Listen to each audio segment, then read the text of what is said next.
En este video vamos a ver cómo se puede obtener la magnitud y dirección de un vector a partir de sus componentes rectangulares, estando el vector en dos dimensiones. Primero vamos a definir qué es un vector. Un vector es un segmento de recta, como el que aparece aquí, el cual tiene magnitud, dirección y sentido.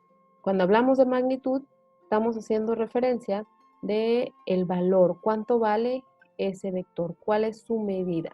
La dirección sería cuál sería su orientación en un plano cartesiano medido a partir de un eje de referencia, que en este caso vamos a tener como referencia el eje X positivo. Todos nuestros vectores en el plano cartesiano los mediremos a partir del eje X positivo y en sentido opuesto a las manecillas del reloj.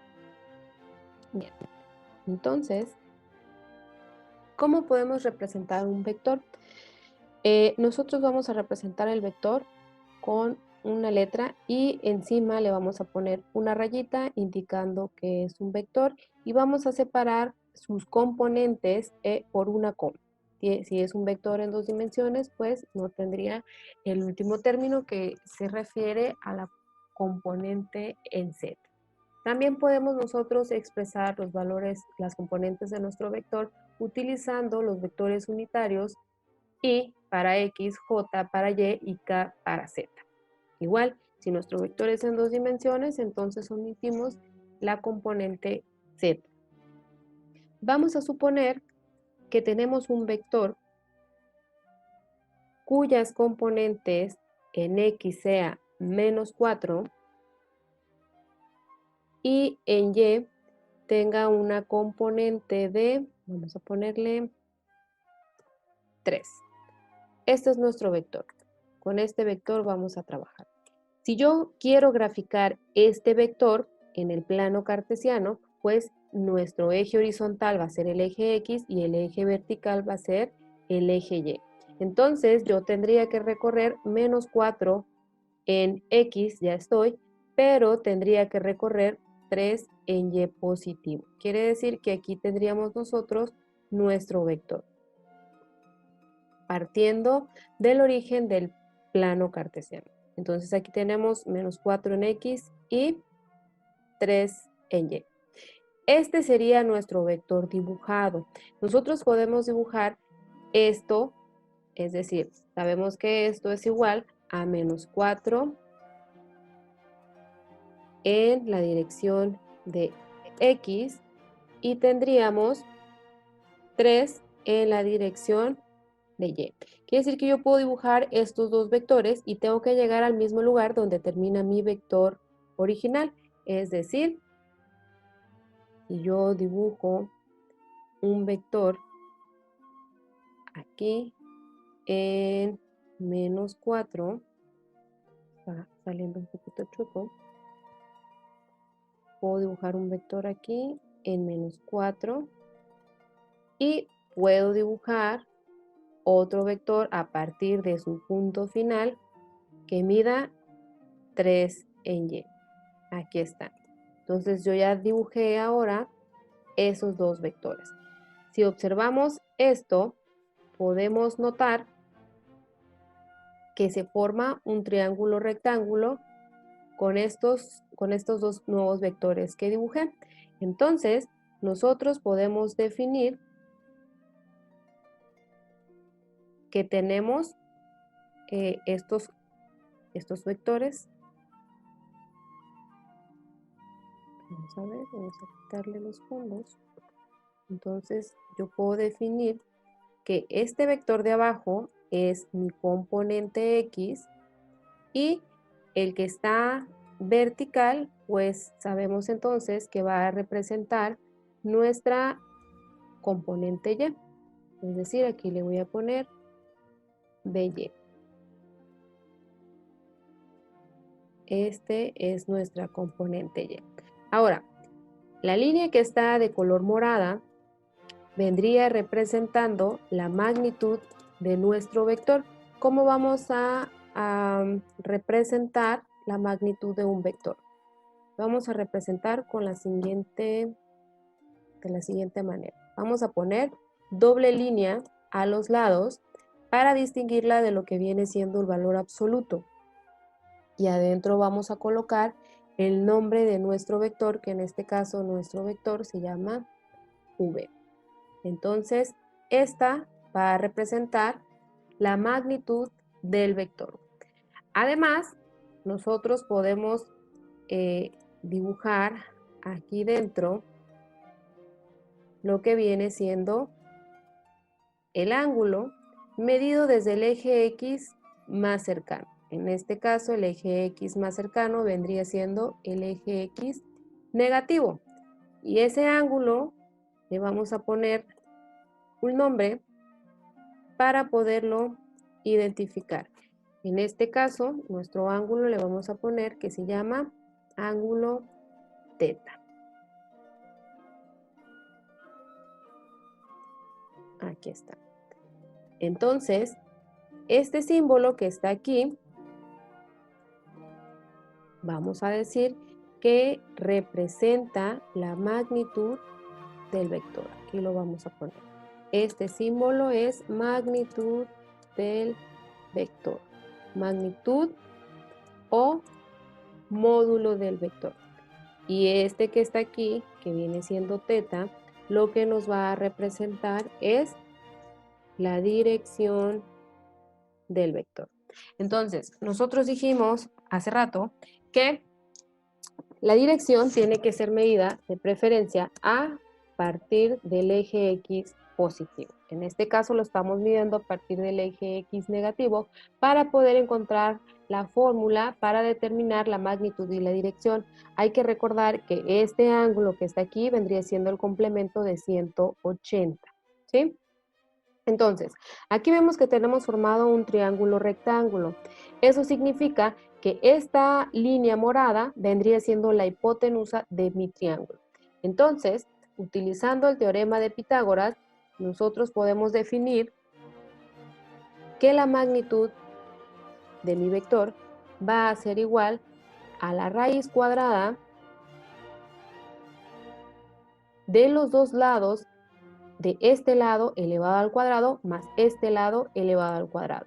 Y esos lados pues vienen siendo las componentes de mi vector.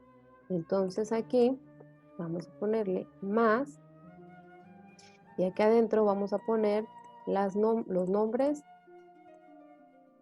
de nuestros componentes. Entonces sería la componente x al cuadrado más la componente y elevada al cuadrado. Esta la podemos definir nosotros como una fórmula con la que vamos a encontrar la magnitud de nuestro vector. Ahora bien, nosotros tenemos un ángulo aquí y un triángulo rectángulo, entonces si estamos en este ángulo, este de aquí, la componente X sería mi cateto adyacente y este componente Y vendría siendo mi cateto opuesto. Entonces, nosotros podemos utilizar la función trigonométrica de tangente, la cual sería tangente del ángulo teta, y sabemos que es igual al cateto opuesto, que en este caso mi cateto opuesto es la componente Y, entre la componente X, que sería mi cateto adyacente. Entonces, tangente es igual a cateto opuesto sobre cateto adyacente. De tal forma que si nosotros queremos despejar Y, porque es lo que nos interesa, tendríamos entonces que el ángulo va a ser igual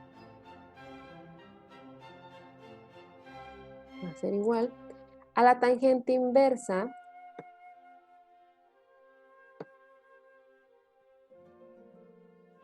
de la división de mis componentes, es decir, sería igual a la tangente inversa de esto que ya teníamos escrito por acá. Aquí vamos a poner un paréntesis para que todo quede dentro. Sería la tangente inversa de la componente Y entre la componente X. Y esta también la podríamos definir nosotros como una fórmula para encontrar el ángulo o la dirección de nuestro vector. Entonces, ahora sí, ya encontramos dos ecuaciones con las que vamos a determinar la magnitud y dirección, y estos dos están en función de las componentes rectangulares. Entonces, voy a utilizar esta fórmula. La magnitud de este vector que yo tengo aquí, pues voy a agarrar la componente x y la voy a elevar al cuadrado. Mi componente x en este caso es menos 4, es esta, y esta vendría siendo mi componente y la voy a elevar también al cuadrado. Quiere decir entonces que la magnitud de este vector vendría siendo la raíz de 25. Entonces, como este número tiene raíz cuadrada exacta, la magnitud de mi vector sería 5. Eso significa que si nosotros trazamos este dibujo a escala y yo agarro una regla y mido la longitud de esta línea, debería de medir 5 unidades. Si cada línea la hacemos, cada separación la hacemos de 1 centímetro, esta línea debería de medir 5 centímetros. Ahora, vamos a determinar la dirección del vector. Aquí dice que es la tangente inversa de la componente y, que en este caso dijimos vale 3, y la componente x, que vale 4. Si nosotros sacamos la tangente inversa de ese valor, vamos a obtener como resultado un ángulo negativo, menos 36.86. Esto está en grados, vamos a ponerle aquí, grados. Entonces, ¿qué vamos a hacer con este ángulo? Aquí dijimos que queremos la dirección del vector a partir del eje X positivo. Nuestro vector está en el segundo cuadrante y este pedacito mide 36.86 grados. Quiere decir que si yo quiero el ángulo medido desde acá, entonces a 180 le voy a sumar este ángulo que me salió negativo. O sea, en realidad los voy a restar. Entonces, si hacemos esa operación, tendría que mi ángulo medido desde el eje X positivo sería 143.13 grados. Entonces, estos dos que están aquí serían la magnitud que yo obtuve y la dirección de mi vector a partir de sus componentes rectangulares. La única información que teníamos era la componente X y la componente y a partir de eso obtuvimos magnitud y dirección. Ahora, ¿qué pasaría si nuestro vector se encuentra en otro cuadrante y no está en el segundo? En el segundo ya dijimos que le sumamos 180. Pues vamos a resumirlo aquí. En el primer cuadrante, Este primer cuadrante es el que está aquí.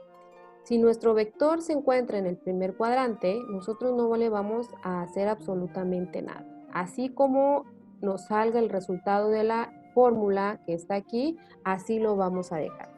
Pero ¿qué pasa si mi vector se encuentra en el segundo cuadrante?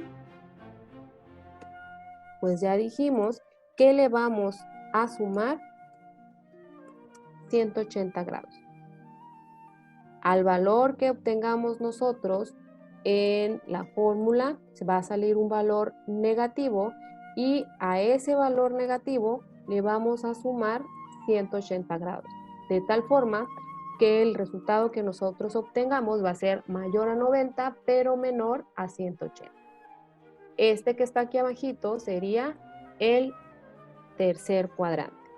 Aquí también al resultado que obtengamos de esta fórmula le sumaríamos 180 grados y finalmente en el cuarto cuadrante nosotros obtendríamos un ángulo negativo al aplicar la fórmula, por lo tanto le sumaríamos 360 grados. Ahora, respecto a las componentes, en el primer cuadrante, mi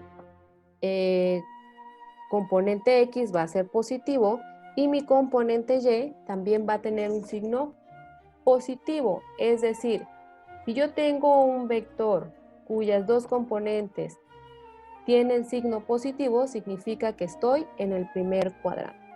En el segundo cuadrante, nuestra componente X va a ser negativa y Y va a ser positiva. En el tercer cuadrante vamos a tener que X va a ser negativa y Y va a ser negativa también. Las dos van a tener signos negativos. Y en el cuarto cuadrante tendríamos X positiva y Y negativa. Esa sería una forma rápida de determinar en qué cuadrante se encuentra nuestro vector, revisando los signos de nuestras componentes.